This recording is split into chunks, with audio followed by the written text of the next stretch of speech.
오늘 하나님께서 우리에게 주시는 말씀 같이 보겠습니다. 마태복음 10장 1절부터 같이 보도록 하겠습니다.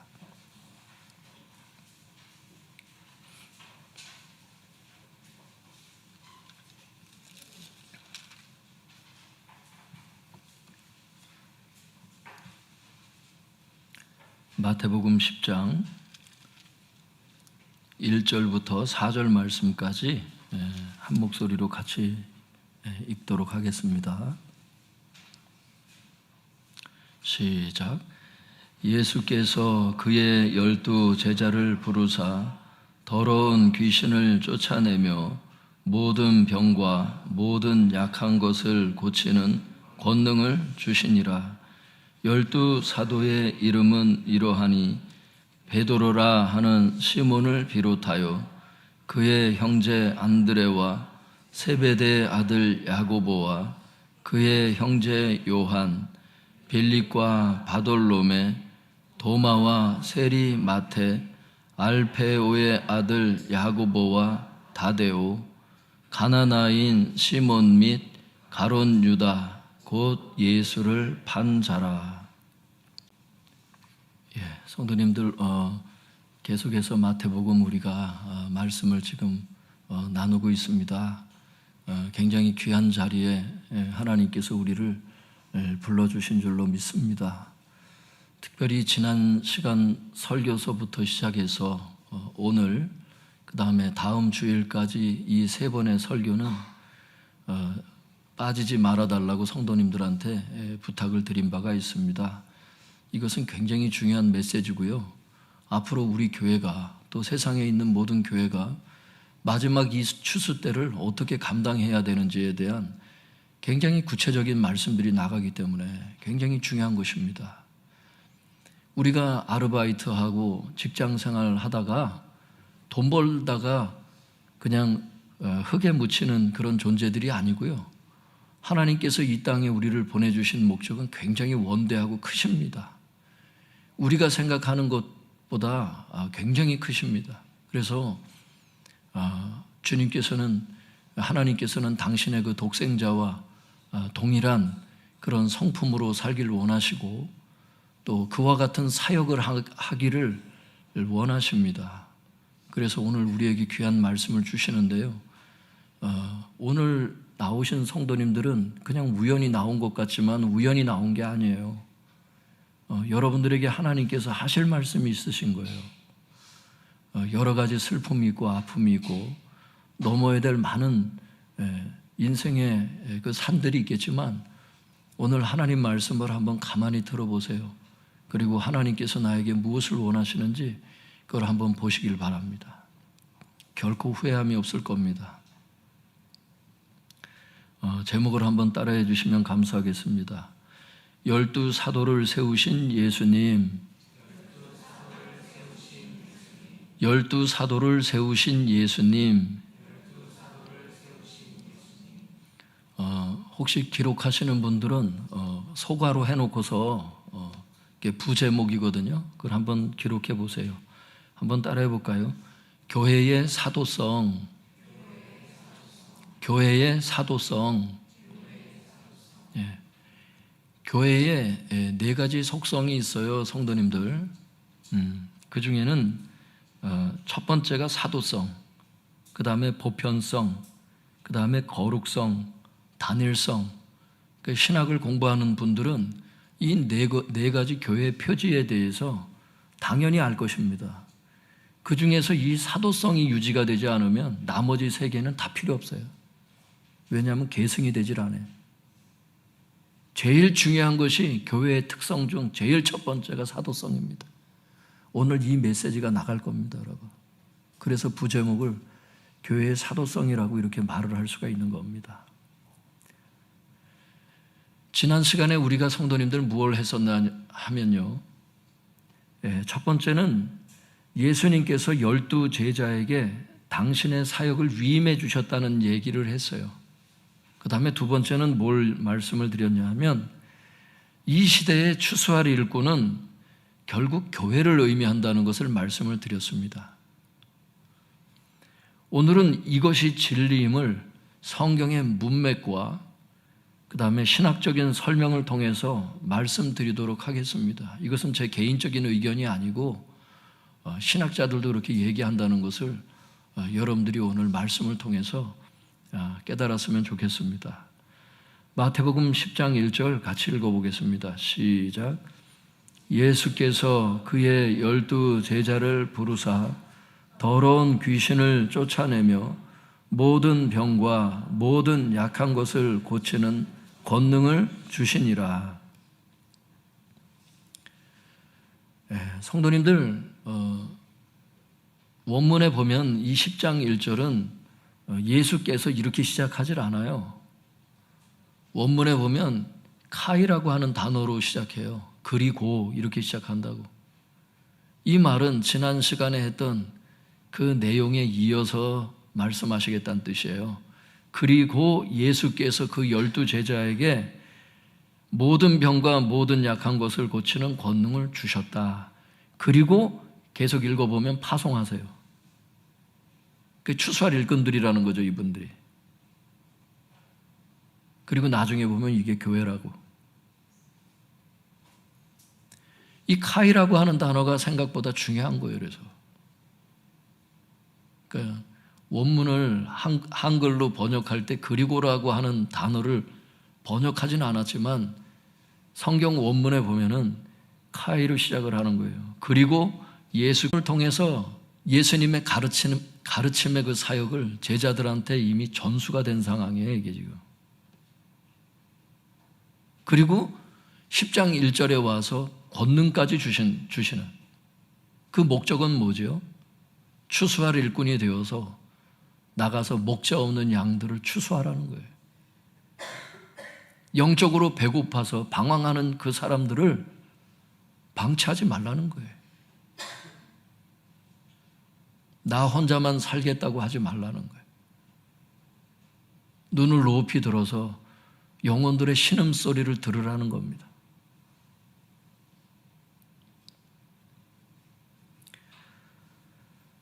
성도님들, 이런 사실들이 의미하는 게 뭐냐? 그러니까 산상수훈을 통해서 예수님의 그 가르침을 전수해 주시고 예수님과 동일한 치유의 권능을 제자들에게 위임을 주님께서 해주셨을 때 이 사실들이 의미하는 바가 뭐냐? 예수님은 12 제자를 통해서 당신의 가르치는 사역과 치유 사역이 계승되기를 원하는 거예요. 그 목적은 아까도 말씀드렸다시피 목자 없는 양들에게 파송되어서 추수할 일꾼의 사명을 감당하는 거죠. 그리고 역사적으로 보면 성도님들, 제자들이 그 말씀에 순종합니다. 그래서 대단한 추수를 이루죠. 그 결과물이 뭐예요?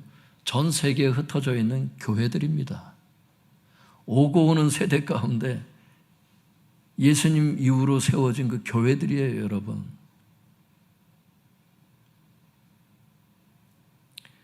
예수님께서는 이 사역이 얼마나 중요했으면 마태복음 끝날 때 어떻게 끝나는 줄 아시죠, 성도님들? 어떻게 끝나죠? 모든 민족을 제자로 삼아서 내가 너희에게 분부한 모든 것을 가르쳐서 지키게 하라. 이 가르침의 사역이 그렇게 중요했어요, 주님께. 그리고 마가복음 16장 어떻게 끝나는 줄 아시죠, 성도님들? 마지막 장에 뭐라 그러세요? 만민에게 복음을 전파하라. 그리고 주님께서 여러 가지 표적으로 증거해 주시겠다고, 치유 사역으로 역사해 주시겠다고, 이런 약속의 말씀을 주신 거예요. 여러분, 제자들은 예수님의 사역을 전수받은 것을 알 수 있기를 바랍니다. 예수님 입장에서는 제자들에게 그걸 전수해 주신 거고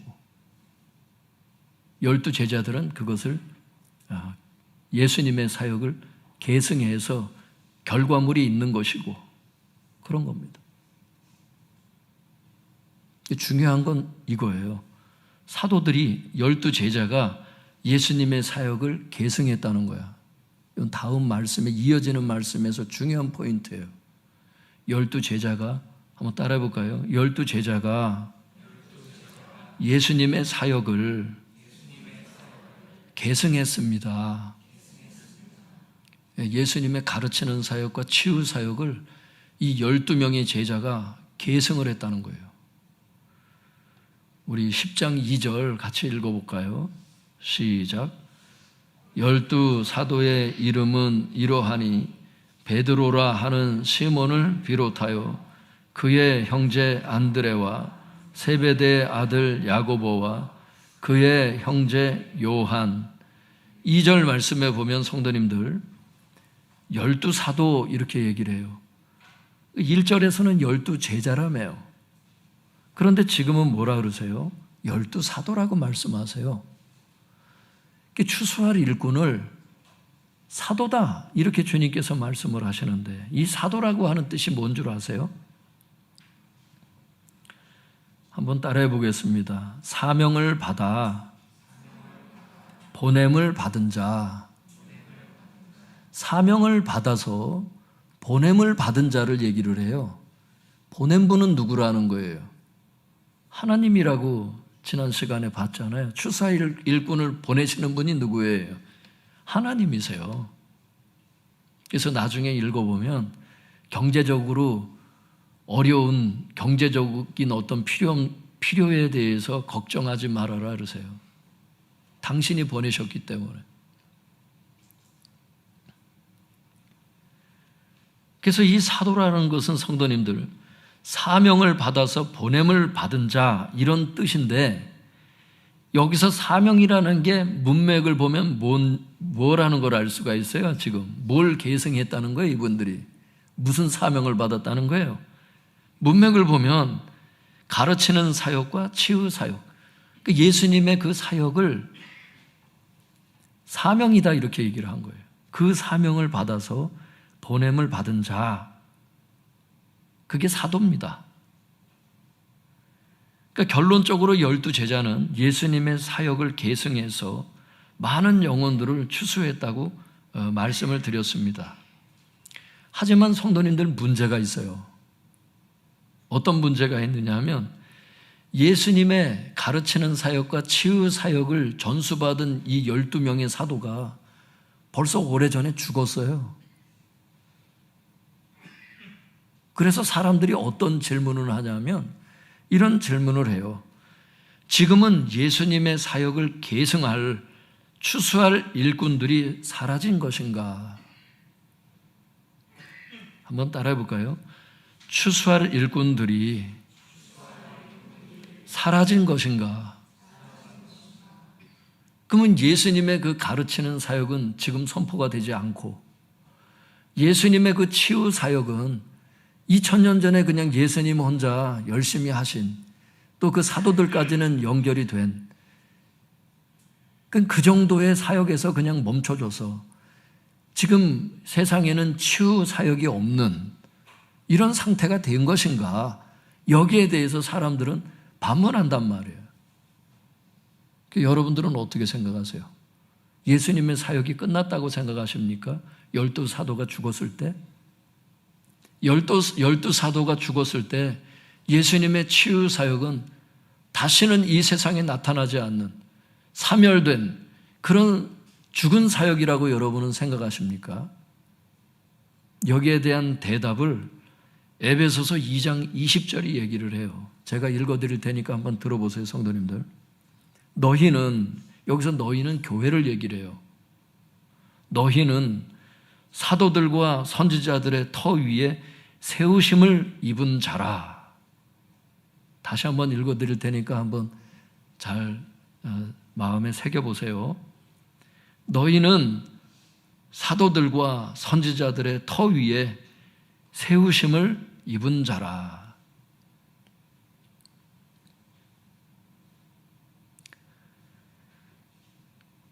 그러면 성도님들, 여기서 중요한 해석이 이걸 거예요. 교회가 어느 터 위에 세우심을 입었다는 거예요. 그 터가 뭐냐는 거예요. 여기에는 사도들과 선지자들의 터 이렇게 돼 있거든요. 한국말로 번역이 될 때. 근데 원문에 보면 정관사가 하나밖에 없어. 그 앞에. 그러니까 한 부류를 의미하는 거야. 그래서 학자들은 이걸 어떻게 해석하냐 하면 사도들과 선지자들의 터 위에 세움을 입었다고 하는 이 사도들과 선지자들을 뭐라고 번역을 하냐면 한번 따라해 볼까요? 선지자 역할을 한 사도들. 사도들을 의미한단 말이야. 그래서 핵심적으로 다시 번역을 해보면 이런 뜻이에요. 교회는 사도들의 터 위에 세워졌다, 이런 뜻이라고. 이걸 신학적으로 뭐냐? 교회의 사도성이라고 얘기를 하는 거예요. 한번 따라해 볼까요? 교회의 사도성. 교회의 사도성. 사도적인 것들을 계승했다는 뜻입니다. 교회의 사도성이라는 말은 사도적인 사역을 교회가 계승했다는 뜻이에요. 다시 말씀드리면 교회는 사도들의 터 위에 세워졌기 때문에 교회는 사도들의 말씀 사역과 사도들의 그 사역을 계승했다는 거예요. 사도들의 말씀 사역이 뭐예요? 결국에는 사도들이 누구한테 말씀을 배웠어?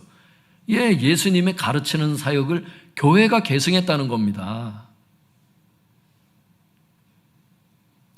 사도들의 그 치유 사역을, 그게 결국 누구의 사역이에요? 누가 권능을 주셔서? 그래요. 예수님의 그 치유 사역을 교회가 계승했다는 뜻이라고. 이게 교회의 사도성이라는 거예요. 그러므로 사도는 죽었지만 사도들을 통하여 교회의 기초를 닦으신 그 주님의 핵심 사역은 죽지 않았다는 겁니다. 교회의 사도성 때문에, 사도적인 계승 때문에. 여러분, 그래서 이 시대의 추수할 일꾼이 누구라는 거예요? 결국 교회라는 거예요. 그래서 교회의 사도성 때문에 그런 거예요. 여러분, 이게 한스 큉이 교회란 무엇인가, 이 천재 신학자를 통해서 여러분 이 교회 네 가지 표지를 얘기하며 교회의 사도성을 얘기할 때 사도들의 말씀 사역을 얘기를 한다고, 사도들의 사역을 얘기를 한다고. 그게 결국 뭐냐? 사도들의 말씀 사역이 신약 성경이다, 이렇게 얘기를 하지. 포괄적으로 보면 그게 결국 신약 성경이다. 이제 성경이 선포가 되는 게 교회잖아요. 전도 사역과 가르치는 사역이 교회에 넘쳐나잖아.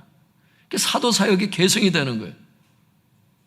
치유 사역도 계승이 되는 거예요. 그래서 여러분, 고린도전서 말씀에 보면은 12장에도 그렇게 말씀하시잖아요. 너희가 다 사도겠느냐? 너희가 다 선지자들이겠느냐? 너희가 다 복음을 전하는 자이겠느냐? 너희가 다 치유하는 자이겠느냐? 너희가 다 능력 행하는 자이겠느냐? 그러니까 앞에는 말씀 사역자들을 얘기를 하지, 뒤에는 뭐예요? 치유 사역과 능력 사역을 얘기를 해요. 그게 목회자 혼자 사역해서 되는 게 아니고 팀 사역이 돼야 된다는 뜻이에요. 그게. 이건 다음 시간에 할게요.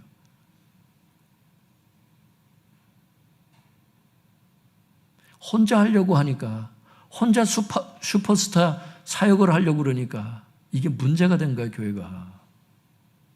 은사별로, 은사 공동체인데 전도할 사람들은 가서 전도의 은사 받은 사람 전도하고, 양육하는 사람들은 집중적으로 양육하고, 치유의 은사를 받는 사람들은 사람들을 치유함으로 하나님 살아계심을 증거했어야 되는데 은사를 개발시켜 주질 못한 거예요. 성도들을. 교회가 그냥 헌금 조금 내고 그냥 교회 예배 나오면 그냥 직분 세워서 그냥 잘합니다 이 정도로 성도들도 거기에 만족하고, 내가 추수할 일꾼이라고 하는 것을, 우리가 팀 연합 사역을 해야 된다는 하는 존재라는 것을, 교회의 본래의 사명을, 이 교회의 사도성을 잃어버리고 교회 자체가 사역의 길을 잃어버린, 추수할 일꾼들이 목자 없는 양들에게 가서 길을 가르쳐 줘야 될 자들이 오히려 길을 잃어버린, 그러니 오늘 설교가 중요하고 다음 설교가 중요하기 때문에 가급적 빠지지 마시라고 부탁을 드렸던 겁니다. 사랑하는 성도님들, 하나님의 비전은 상당히 높으세요. 교회가 가만히 앉아있길 원치 않습니다. 목자 없는 양들은 여러분 지금 밭에 추수할 때가 되어서 곡식들이 추수할 일꾼이 없어서 썩어가고 있다는 거예요. 하나님의 마음은 급박하다는 거예요. 그러니까 오늘날 여러분들을 교회로 부르신 겁니다. 우리 교회의 사명이 뭐예요? 지도자를 양성하는 교회잖아요, 우리 교회가. 여러분 가운데 많은 사람들이 지도자로 세워야 될 사람들이 많은 거예요, 여러분. 여러분 자신을 모르는 사람들도 있어. 나 혼자 그냥 이렇게 하다가 썩어져서 흙으로 돌아갈 존재가 아니고 여러분들 하나님께서 목자 없는 양들에게 파송하실 여러분들이 다 목자들이라고, 이 시대에.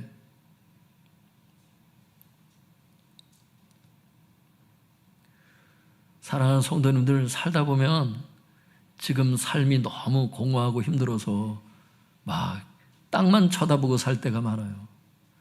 눈을 높이 들어서 하나님의 똑같은 초점을 갖고 하나님과 같은 그 비전을 보게 해달라고 기도할 수 있길 바랍니다.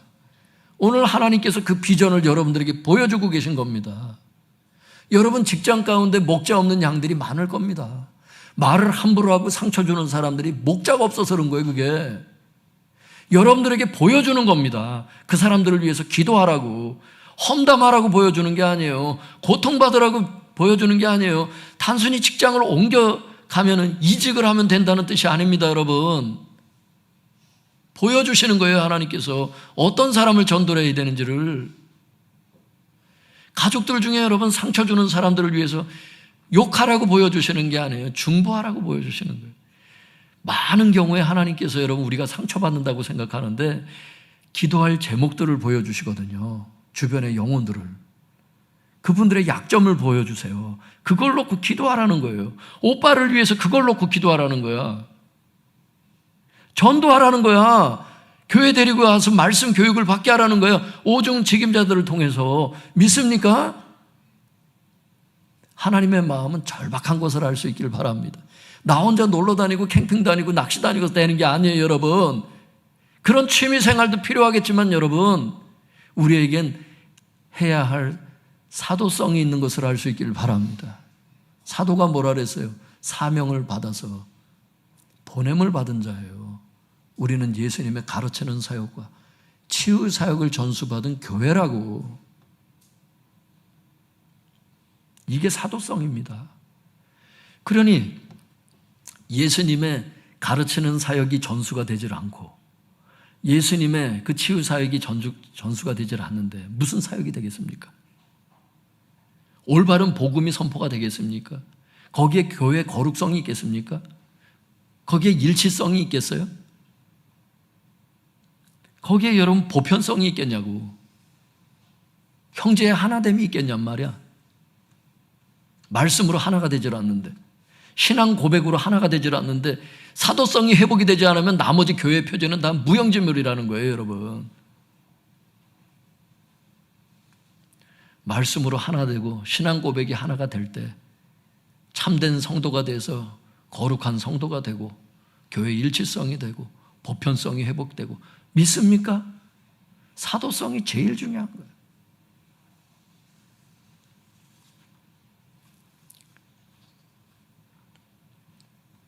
다음 시간에 이제 말씀을 드리겠지만, 그래서 주님은 이 시대에 예수님의 사역을 계승한 이 추수할 일꾼들, 이 사명을 감당하기 위해서 교회 가운데 오중직분자를 세우시고 모든 성도에게 은사를 주셔서 모든 성도가 사역할 수 있도록 해 놓으셨다고. 성경에 나와요, 그걸 다음 시간에 보겠다는 거예요. 그러니까 나에게 있는 은사가 뭔지를 모르고 그 은사를 발휘하지 않으면 목자 없는 양들이 유익을 받지를 못하고 자기도 사명 감당 못하고 교회는 그냥 무용지물이 되는 거죠. 어떠세요, 성도님들? 하나님 보시기에 가치 있는 교회, 가치 있는 성도로 남고 싶으세요? 그냥 왔다가 의미 없이 죽는, 그냥 흙으로 돌아간 그런 아무 하나님 앞에 기념이 안 되는 이런 사람이 되고 싶으세요? 여러분, 분명한 마음의 결심을 가질 수 있기를 바랍니다. 내가 무엇을 하는 사람인지.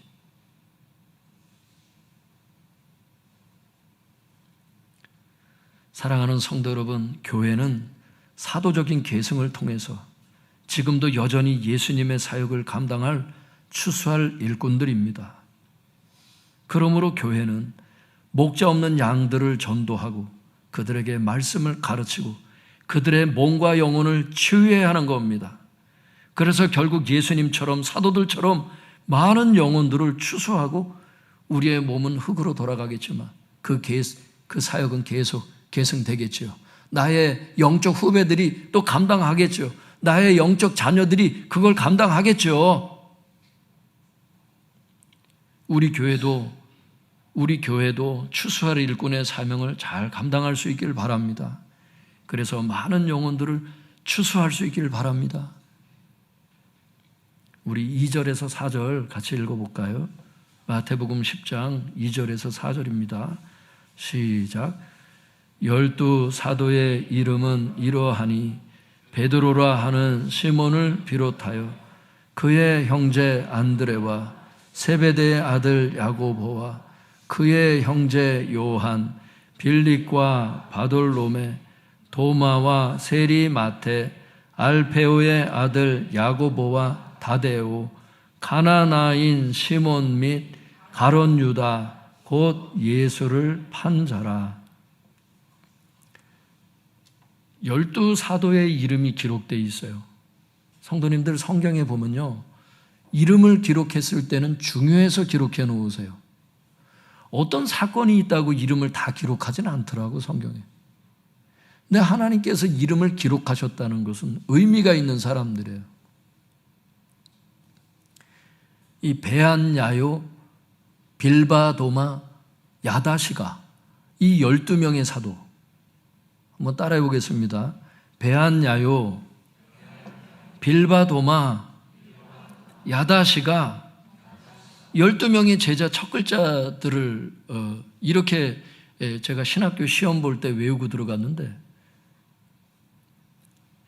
여러분들도 한번 이렇게 외워볼 수 있기를 바랍니다. 이 중에 이름이 삭제된 사람이 있어요.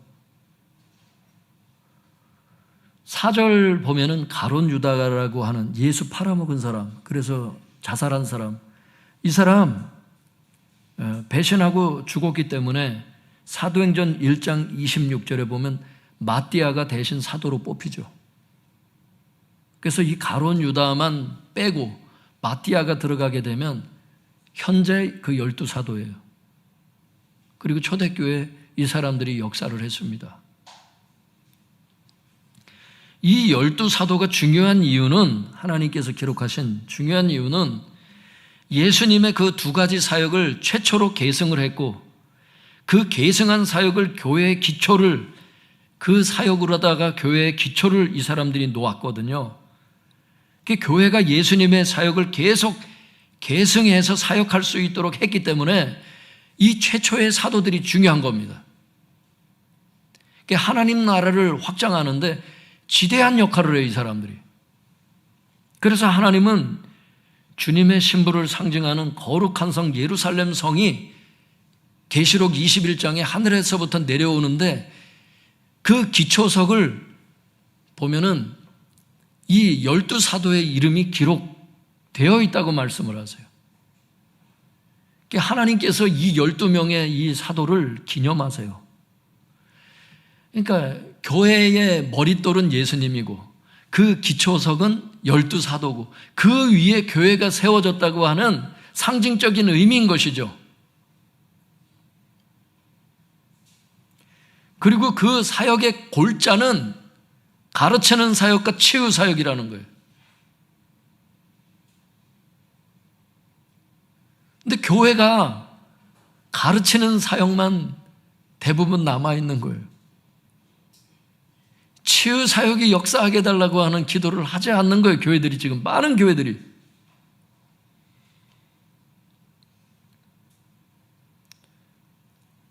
하여튼 중요한 것은 성도님들, 하나님께서는요, 당신께 충성했던 그 12명을 기념하시고 당신의 나라에서 중요한 위치에 놓으시고 나중에 보면요, 심판하는 그 보좌에 12보좌에 12사도들이 앉아서 12지파를 심판하고 막 심판하는 위치에 12명을 세우세요.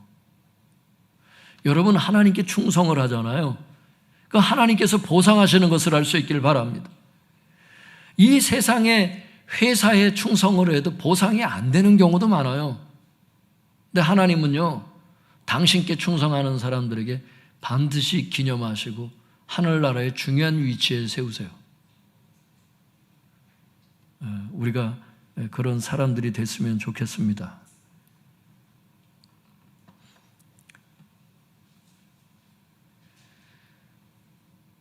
성도님들께 이 12제자에 대해서 좀 특징적인 것만 몇 가지 말씀을 드리면, 첫 번째는 2절에 그 베드로라고 하는 사람이에요. 성도님들, 그 베드로라 하는 시몬을 비롯하여 그의 형제 안드레, 이렇게 기록되어 있는데 원문에 보면은 베드로 앞에 첫째로라고 하는 그 단어가 들어가 있어요.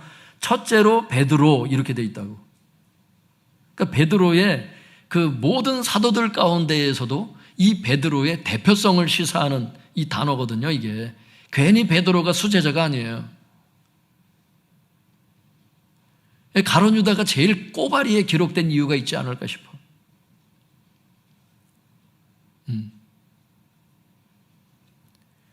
그러니까 베드로가 사도들 가운데 대표성을 띠고 있다는 거예요. 두 번째는요, 똑같이 신앙생활을 해도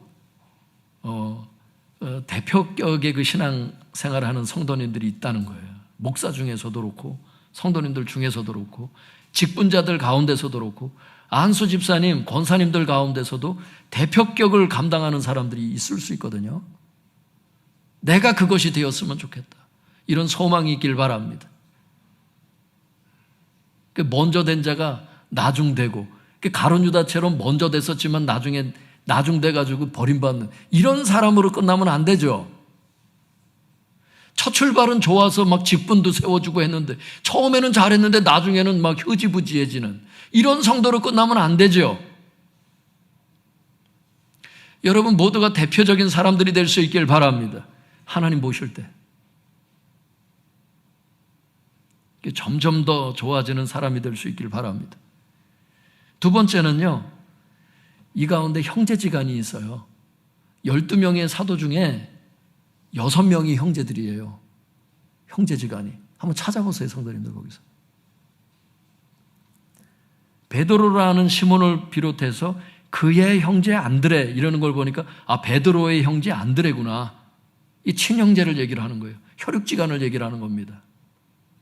그 다음에 세베대의 아들 야고보와 그의 형제 요한 하는 걸 보니까 야고보와 요한도 형제지간이구나, 이걸 알 수 있고, 또 누구예요? 3절 끝에 알페오의 아들은 2명이라는 거예요. 누구? 야고보와 다데오. 여러분 12명 중에 6명이, 그러니까 2분의 1이 사도들 중에 절반이 형제지간이야. 그러니까 혈연적으로도 형제들이었지만 사역에 있어서도 형제가 되어서 서로 동역자가 된다는 게 참 하나님의 큰 은혜가 아닌가. 여러분들도 그런 소망을 품을 수 있기를 바랍니다. 나의 형제, 나의 가족들이 교회에서도 같은 동역자가 되게 하여 주시옵소서.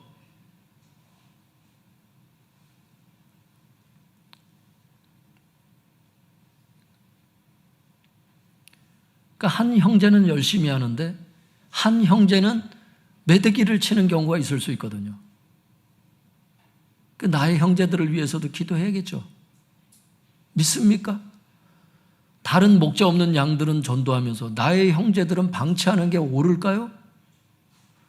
갈 바를 알질 못하고 교회도 정하질 못해서 방황하고 있는데 남 모른 채 하고, 그게 잘하는 걸까요, 성도님들?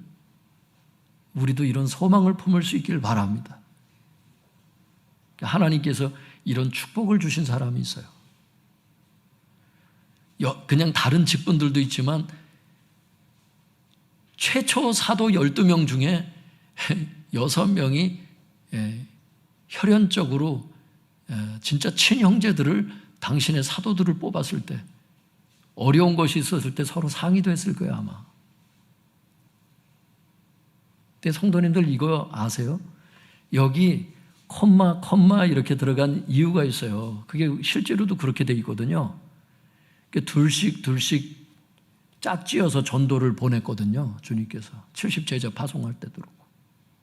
학자들이 이건 동의해요. 2명 이렇게 전도를 보냈구나. 한 팀인데 형제가 팀이야. 믿습니까? 대단한 축복을 받은 거죠.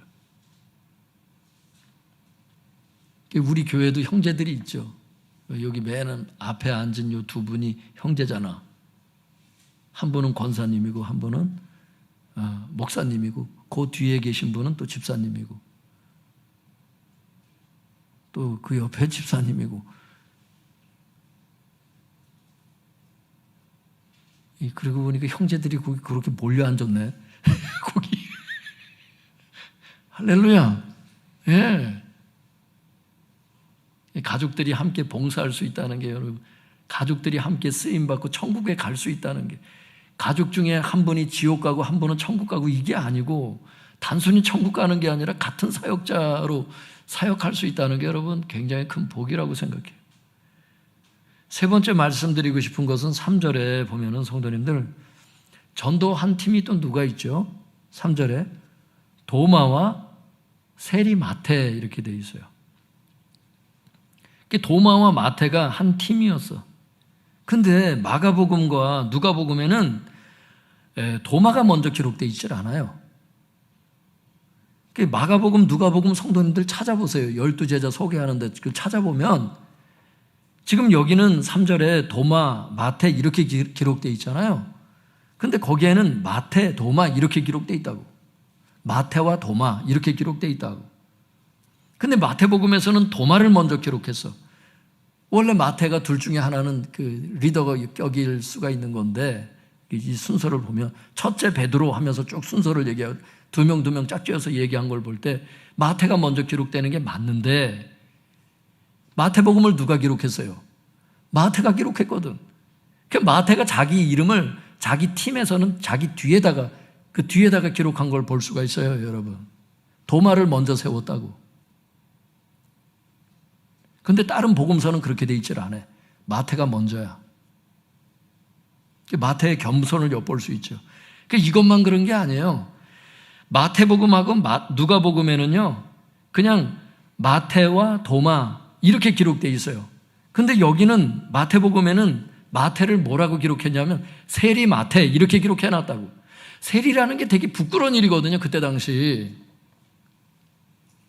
자기 처지가 처음에는 세리였다는 것을 자기 스스로가 자기의 부끄러움을 그냥 기록해놨어.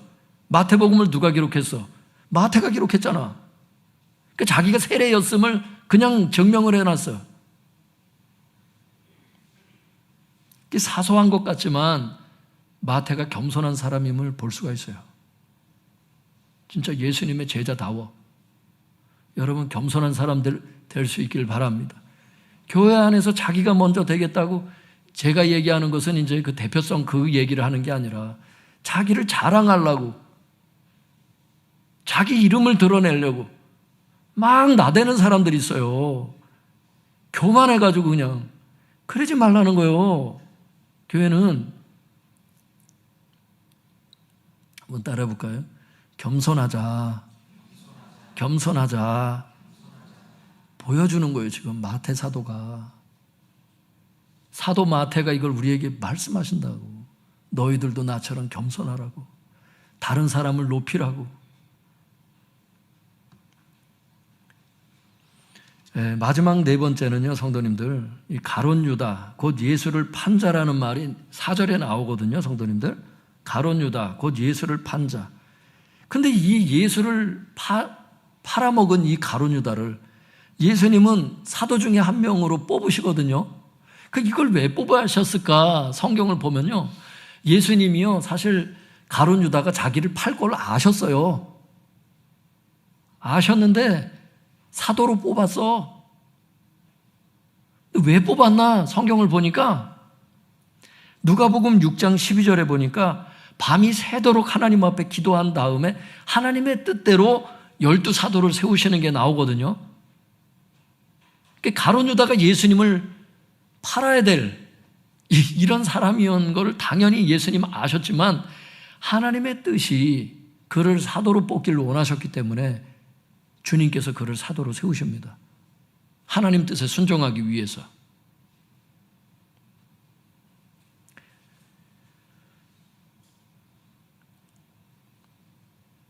하나님은요, 때때로 알곡 중에 가라지를 허용하세요.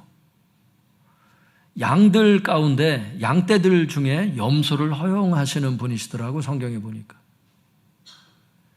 왜 그럴까, 하나님께서. 그걸 보면은 하나님께서 알곡과 가라지를 분리하는 날이 있어요. 그 분리하시는 날까지 인내하면서 예수님처럼 끝까지 그를 섬기고 사랑하길 원하시더라고.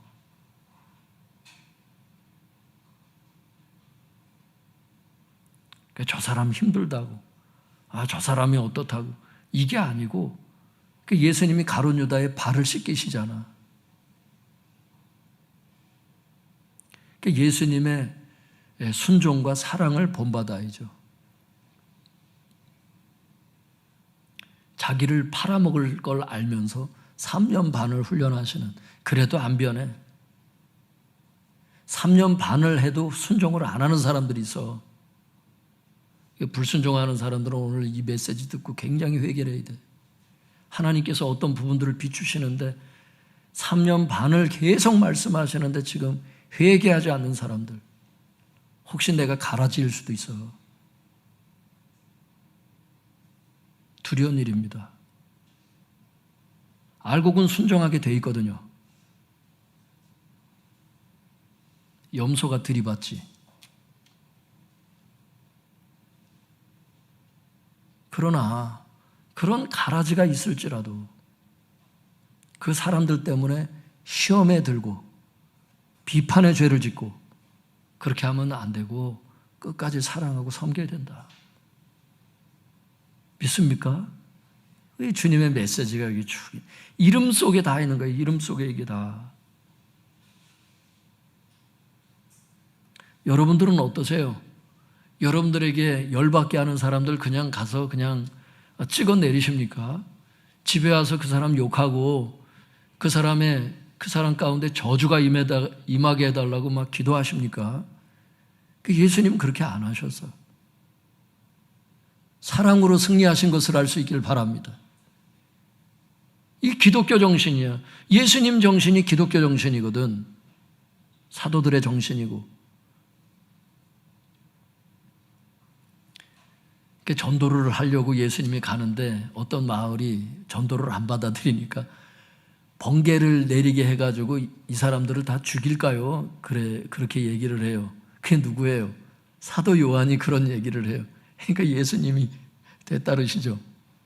그래 하지 말라고. 예수님이 능력이 있으셨지만 사랑으로 사역하셨어요. 그래서 그렇게 사람들을 번개 내리게 해서 다 죽여버릴까요? 했던 그 사람이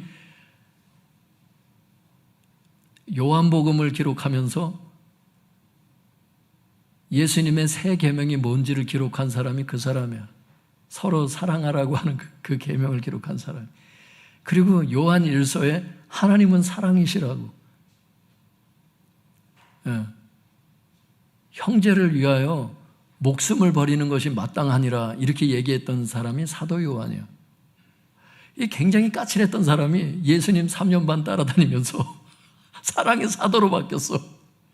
이 사람 전승에 의하면 이 사람 죽이려고 그 황제가 우상숭배를 안 하니까 로마 황제한테 원래 다 고개를 숙였어야 되잖아요, 그때 당시.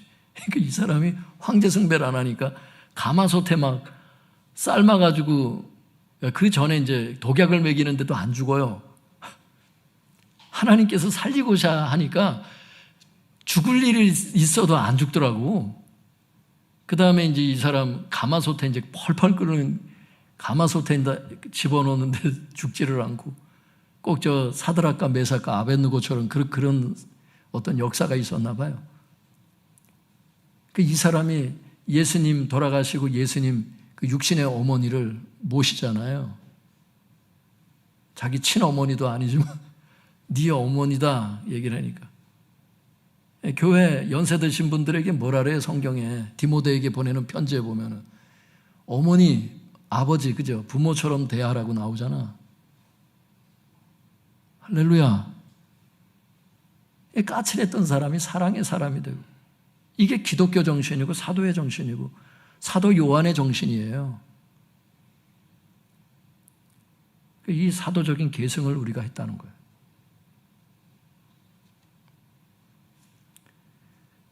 오늘 말씀 붙잡고 기도하겠습니다. 주신 말씀 붙잡고 기도하세요, 성도님들.